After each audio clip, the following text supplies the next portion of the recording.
Hello' everyone, আজি ভাবিছোঁ কচুলুটি খাম। কচুলুটি খাই মই বহুত বেছি ভাল পাওঁ। আপোনালোকে ভাল পায়নে? আৰু তাতে আকৌ শুকান মাছেৰে বনাম। প্ৰথমতে কচুলুটিখিনি গৰম পানীত অকণমান নিমখ দি সিজিবৰ কাৰণে দিছোঁ, মানে ভাপতে সিজাইছোঁ অকণমান। এয়া চক হৈ গ'ল, বহুত বেছি সময় নালাগে। তাৰপিছত মই কচুখিনি দিবৰ কাৰণে নহৰু এইফালে ৰেডি কৰি থৈ দিছোঁ আৰু এইফালে মই পিঁয়াজ থৈ দিছোঁ। পিঁয়াজখিনি মই শুকান মাছৰ লগত এনেকৈ ভাজি লৈছোঁ। তাৰপিছত নহৰুখিনিও দিছোঁ। ইয়াতে কিন্তু মই হালধি নিমখ অকণমান দি লৈছোঁ, তেতিয়া মানে মাছখিনি খাবলৈ ভাল হ'ব ন। তাৰপিছত মই অকণমান মছলা দিছোঁ। মছলাটো মানে কি, জিৰা গুড়ি দিছোঁ, ধনিয়া গুড়ি দিছোঁ, এইখিনিয়ে দিছোঁ। একদম সাধাৰণ মছলা, বহুত বেছিও দিয়া নাই। এইখিনি মানে মাছখিনি ভাজি লোৱাৰ পিছত কচুলুটিখিনি মই ইয়াতে দি দিম। এয়া কচুলুটিখিনি দি দিছোঁ। তাৰপিছত অকণমান হালধি নিমখ দিছোঁ, যিহেতু মিছা মাছখিনিত হালধি নিমখ দিয়া গৈছিলে।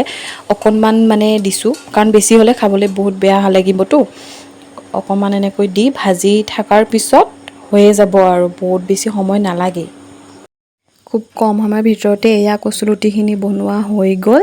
তাৰপিছত আকৌ এয়া কচুগুটি আৰু আলুৰে মই বগা তিলৰ সৈতে বৰালি মাছৰ জোল বনাইছোঁ। আজি তাৰমানে দুপৰীয়া ভাত সাজত কচু হৈ গৈছে আৰু এইখিনি আঞ্জাখিনি বনোৱা আপোনালোকক ভিডিঅ' কৰি নেদেখুৱালোঁ, কাৰণ একদম সাধাৰণভাৱেই বনাইছোঁ। ইয়াতে খালি মই বগা তিল আৰু আদা নহৰু দিছোঁ।